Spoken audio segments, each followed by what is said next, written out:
Bismillahirrahmanirrahim. Assalamualaikum warahmatullahi wabarakatuh. Innal hamdalillah nahmaduhu wa nasta'inu wa nastaghfiruh wa na'udzubillahi min syururi anfusina wa min sayyiati a'malina may yahdihillahu fala mudhillalah wa may yudhlil fala hadiyalah. Asyhadu an la ilaha illallah wa asyhadu anna Muhammadar Rasulullah. Allahumma shalli ala sayyidina Muhammad wa ala ali sayyidina Muhammad. Pada kesempatan yang berbahagia ini, izinkan saya pribadi memperkenalkan diri terlebih dahulu. Nama saya Muhammad Naufal Salamuddin dengan NIM 1903158 dari Prodi atau jurusan Ilmu Pendidikan Agama Islam Fakultas Ilmu Pengetahuan Sosial. Di sini saya akan sedikit memberikan ceramah mengenai surat Al-Mudaththir surat ke-74 ayat 1 sampai 17. Saya di sini berceramah untuk memenuhi syarat tugas mata kuliah tafsir. Nah, mulai saja kita untuk membacakan dulu surat Al-Mudaththir terlebih dahulu. A'udzu billahi minasyaitonir rajim.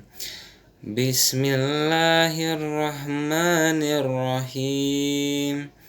Ya ayyuhal muddaththir qum fa'anzir wa rabbaka fakabbir wa thiyabaka fatahhir warrujza fahjur wa la tamnun tastakthir wa li rabbika fasbir fa iza nukira fin nakur fadzalika yawma izi yawmun asir alal kafirina ghairu yasir zarni wa man khalaqtu wahida wa ja'altu lahu malam mamduda wa banina syuhuda wa mahattu lahu tamhida summa yatma'u an azida kalla innahu kana li ayatina anida saurhikuhu sa'uda. Shadaqallahul azim.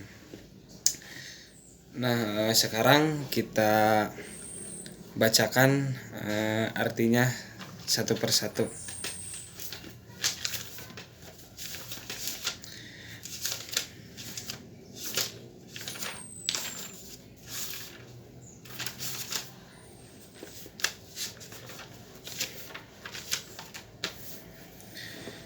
Bismillahirrahmanirrahim. Dengan nama Allah yang Maha Pengasih lagi Maha Penyayang.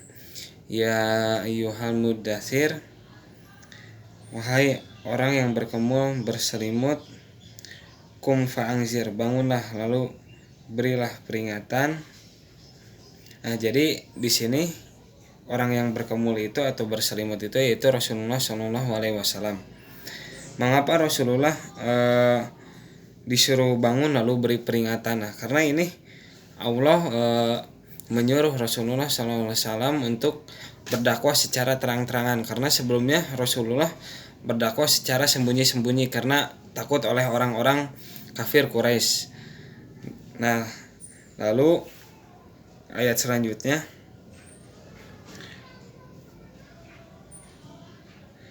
wa rabbaka fakabbir, dan Tuhanmu maka agungkanlah. Jadi di sini kita itu harus betul-betul mengagungkan Allah. Allah itu adalah satu-satunya yang kita agungkan gitu. Wasiyabaka fatahhir, maka bersihkanlah pakaianmu.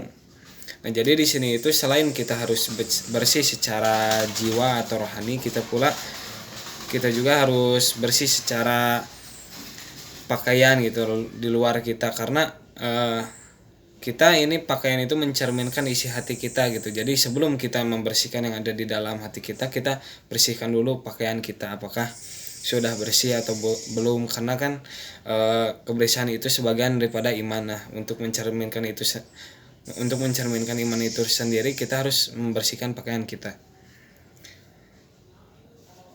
Warrujza fahjur,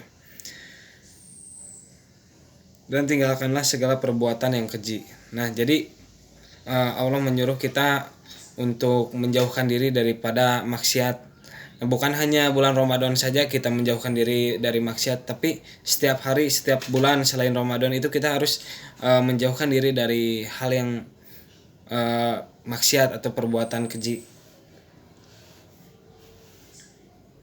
Wala tamnun tastakthir, dan janganlah kamu memberi dengan tujuan untuk mendapatkan balasan yang lebih. Nah, mengapa demikian? Karena kita harus benar-benar ikhlas, contoh dalam bersedekah, berinfak, berzakat.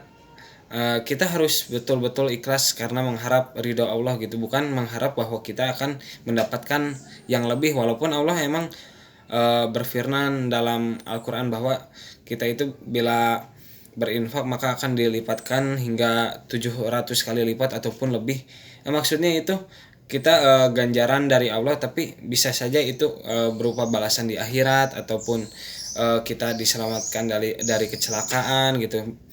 Banyak rupanya gitu. Jadi kita tidak tahu apa yang akan Allah balas kepada kita, tapi apabila kita mengerjakan kebaikan akan berdampak kebaikan pula kepada kita.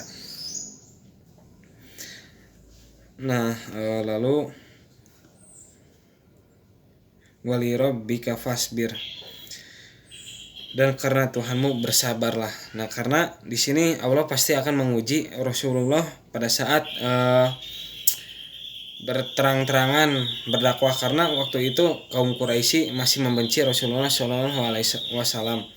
Nah, salah satu tokoh yang benci kepada Rasulullah yang menjadi asbabun nuzul surat ini adalah Al-Walid Al-Munzir. Nah, dia adalah tokoh yang terkenal di Quraisy yang membenci Rasulullah karena dakwah Rasulullah. Maka dari itu Allah menurunkan surat ini agar Rasulullah berani, karena Allah pasti menjaga Rasulullah. Lalu faiza nukira fin nakur,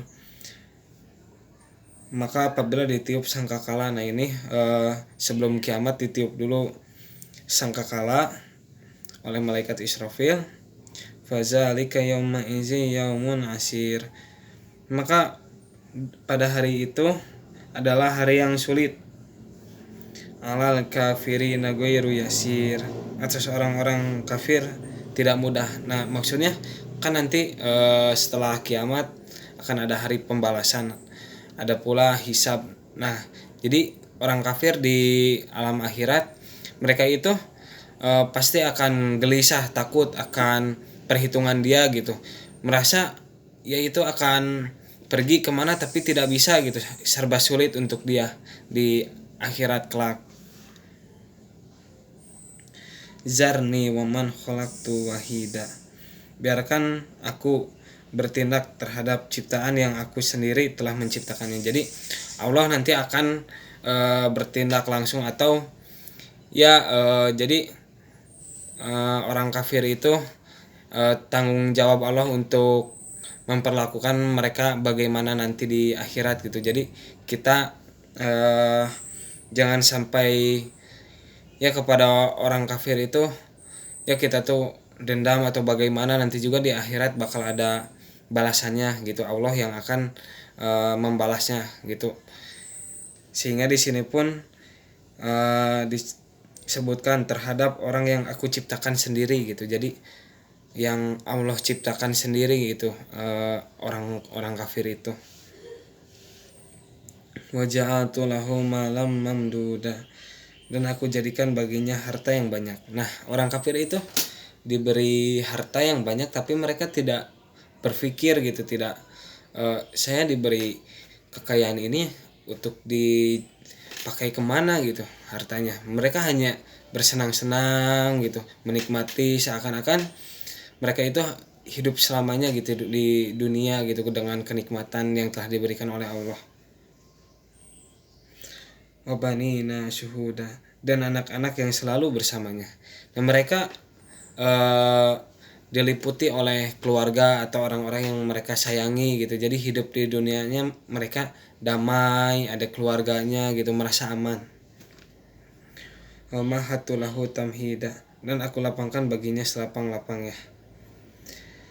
Nah, jadi di sini Allah itu memberikan orang-orang kafir itu berbagai macam kemudahan gitu.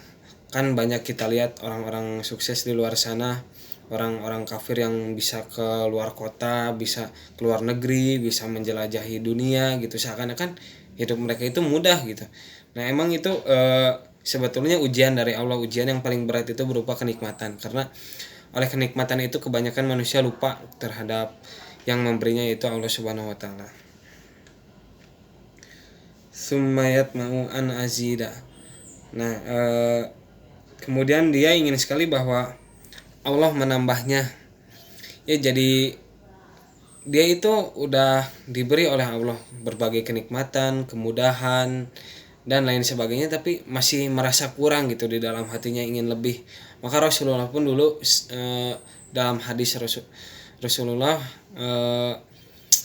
bila anak Adam diberi satu gunung emas, maka dia akan meminta gunung emas lagi gitu. Jadi manusia itu bersifat tamak gitu, ingin lebih, tidak pernah merasa cukup gitu.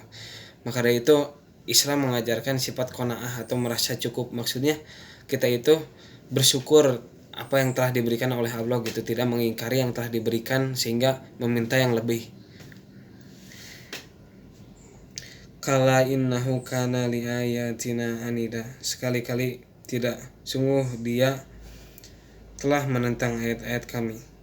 Dan jadi Allah tidak akan memberikan lebih kepada mereka setelah mereka diberi kemudahan tersebut gitu. Karena mereka menentang ayat-ayat Al-Qur'an gitu, ayat-ayat Allah.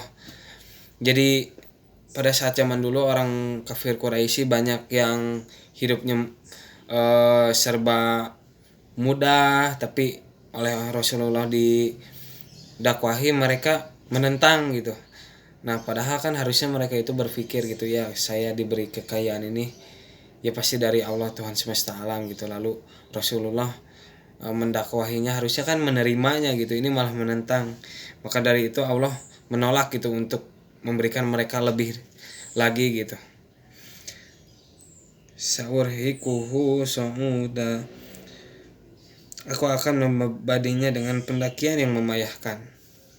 Nah, jadi untuk kedepannya orang kafir itu akan suatu hari akan diberi beban yang membuatnya itu payah gitu. Maksudnya kan banyak zaman sekarang orang yang kafir itu yang sukses-sukses malah bunuh diri, ada yang gantung diri atau menerjunkan diri sendiri lah gitu dari gedung.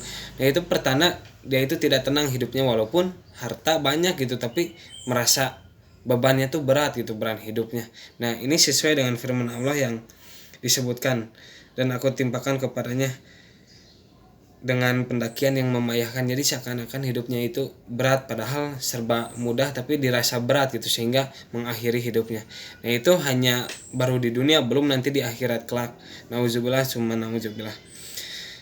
Nah, cukup sekian yang bisa saya sampaikan pada kesempatan kali ini.